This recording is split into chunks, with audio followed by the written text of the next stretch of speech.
तो welcome friends, चलो next episode में आते हैं और एक प्रॉब्लम सॉल्व करते हैं अल्फा डीके पर ही। ये प्रॉब्लम जस्ट कॉन्सेप्ट क्लियरिंग के लिए है। वैसे हमने इतना आपको समझा दिया, फिर भी आप देख लो।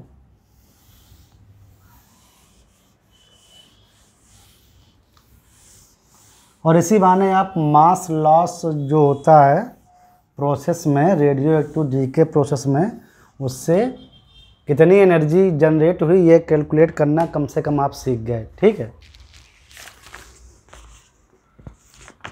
देखो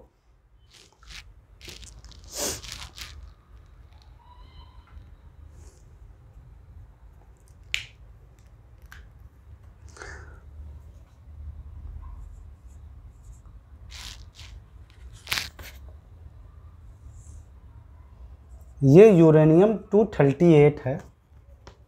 ठीक है, ये यूरेनियम 238 है।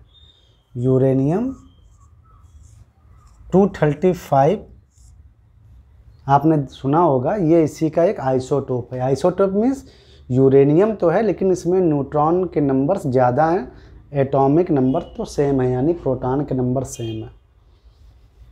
यूरेनियम 238 ने एक अल्फा पार्टिकल निकाला और बना दिया। क्या बनेगा बताओ? जब यूरेनियम से एक अल्फा पार्टिकल निकलेगा तो प्रोटॉन में 2 नंबर की कमी हो जाएगी, यानी 90 प्रोटॉन बचेंगे। और मास में चूँकि अल्फा में 2 न्यूट्रॉन और 2 प्रोटॉन होते हैं तो मास नंबर में 4 की कमी हो जाएगी, यानी यहाँ पर केवल 234 बचेंगे न्यूक्लियॉन्स। और प्लस हीलियम निकला तो उसको भी लिखेंगे। ये 90 एटॉमिक नंबर 90 किसका होता है? थोरियम का। तो यानी यूरेनियम न्यूक्ली से सीधा थोरियम न्यूक्ली बन गया रेडियो एक्टिव डीके होने के बाद।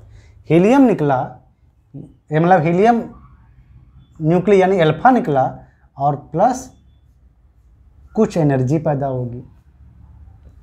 वही एनर्जी इन दोनों को काइनेटिक मोशन देगी, जिससे कि इसमें मोशन आएगा, ये वेलोसिटी पकड़ेगा और निकल जाएगा। और बची कुछ एनर्जी इसको मिलेगी, जिससे इसमें भी काइनेटिक एनर्जी आएगी, ये भी मूव करेगा। और अगर इसके न्यूक्लियंस जो कि इसके अंदर के ये प्रोटॉन और न्यूट्रॉन टोटल, अगर ये खूब एक्साइटेड हो गए उस एनर्जी से तो हो सकता है डी एक्साइटमेंट होकर वो गामा भी साथ में निकाल दें अपनी एनर्जी। तो ये क्यू एनर्जी कैसी निकलेगी आप समझ गए होंगे। क्यू निकालने के लिए क्या फंडा है कि पेरेंट जो न्यूक्ली होता है उसका मास ज़्यादा होता है डॉटर न्यूक्ली के कंबाइंड से, यानी जो मास लॉस होगा वो mass of the uranium minus mass of the thorium minus mass of the alpha particle, यानी हीलियम न्यूक्ली हैं। इसके मास चलो मुझे दे रखे हैं तो मैं लिख देता हूँ, आप इसको सॉल्व करके निकालिएगा कि कितनी एनर्जी मतलब रिलीज हुई। ठीक है, मास लॉस होगा, अगर मास लॉस होगा, याद रखो, अगर मास लॉस होगा तो ही एनर्जी जनरेट होगी, यानी मास लॉस होना चाहिए, तभी ये अल्फा पार्टिकल को काइनेटिक एनर्जी मिलेगी कि वो निकल पाए।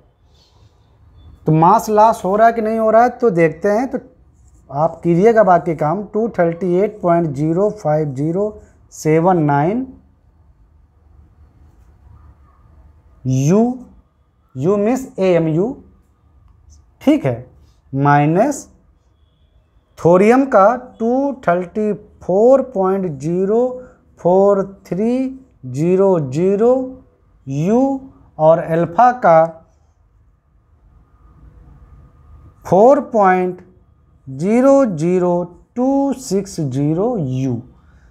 तो आप इसको देखिए कि ये पॉजिटिव आता है कि नहीं। अगर पॉजिटिव आ रहा है तो मतलब मास लॉस हो रहा है, यानी एनर्जी जनरेट होगी। जब एनर्जी जनरेट होगी तो कितनी होगी, आप निकालिएगा मिलियन इलेक्ट्रॉन वोल्ट में। एक AMU में या एक U कितनी होती है, 931 मिलियन इलेक्ट्रॉन वोल्ट। इसे आप निकाल लेंगे, ठीक है। क्वेश्चन मेन ब्यूटी प्रॉब्लम की ये नहीं है जो अभी हमने यहाँ पर लिखा, वो तो आप निकाल ही लोगे कि कितना Q यानी कितनी एनर्जी जनरेट होगी, वो तो आप निकाल लोगे कि अल्फा डी के प्रोसेस में कितनी एनर्जी जनरेट होगी। ब्यूटी ये है कि यही जो 92 यूरेनियम 238 है, ये अल्फा डी के तो बड़ी जल्दी हो जाता है। इसमें 92 यूरेनियम 238 से अल्फा डी के, अगर ये अल्फा डी के करता है तो बहुत जल्दी हो जाता है, मतलब इजीली हो जाता है।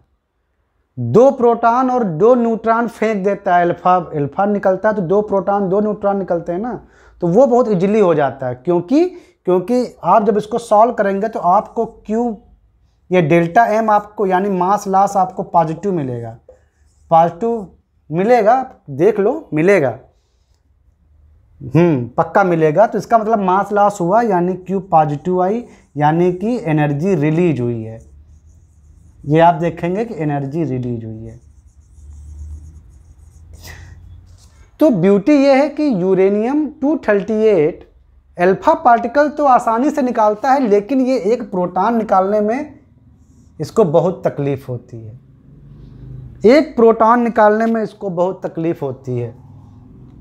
एक प्रोटॉन निकाला, केवल एक प्रोटॉन, जिसमें है ना, और या प्रोटॉन क्या होता है, proton is the nucleus of hydrogen, क्योंकि हाइड्रोजन में सिर्फ एक प्रोटॉन और एक इलेक्ट्रॉन होता है, तो इलेक्ट्रॉन हटा दो तो न्यूक्लियस में केवल एक प्रोटॉन ही बचता है, ठीक है। इसलिए उस प्रोटॉन को 1H1 भी लिखते हैं, हाइड्रोजन का न्यूक्लियस।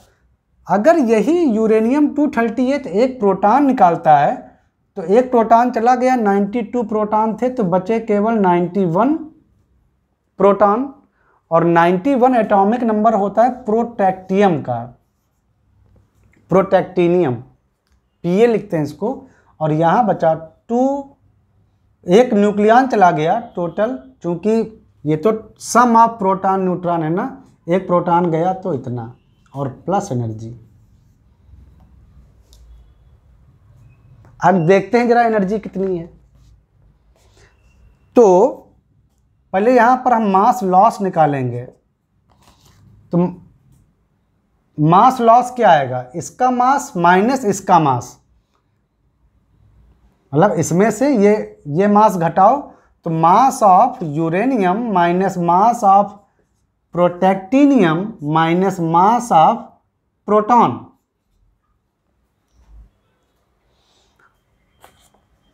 यूरेनियम 238 का मास दिया था न्यूक्ली का, वो यहाँ भी लिख देते हैं 238.05079 U, माइनस प्रोटैक्टिनियम का है 237.05100 U, और माइनस प्रोटॉन का है 1.00783 U।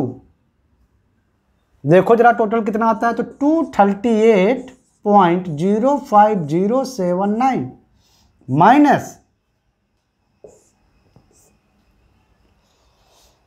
माइनस इसको सम करो तो 3878, सही है ना, और ये 50 और ये 238 U। जरा इसको घटाओ, तो ये तो मुझे बड़ा लग रहा है, ये छोटा है, देखो ये अमाउंट बड़ा है, तो जब घटाओगे तो क्या आएगा 4, इसमें ये जाएगा माइनस में, आंसर आएगा 40800 इतने AMU, या स्मॉल u लिख लो आप, चलेगा। तो जो मास लॉस आया वो निगेटिव आया, इसका मतलब कि ये प्रोसेस नहीं संभव है, यानी जो हमारी एनर्जी रिलीज आएगी वो भी निगेटिव आएगी। इसका मतलब यह है कि हमको एनर्जी प्रोटॉन को निकालने के लिए मिल ही नहीं रही है, कोई मास लॉस ही नहीं हो रहा है, इसका मतलब कि ये प्रोसेस हो ही नहीं रही है। हमको तो इतनी पहले एनर्जी और देनी पड़ेगी, जो भी इस मास निगेटिव जो आई है ना, पहले इतनी एनर्जी हमको खुद देनी पड़ेगी सिर्फ इसको फ्री करने के लिए, प्रोटॉन को, और फिर और देने पड़ेगी उसको भगाने के लिए।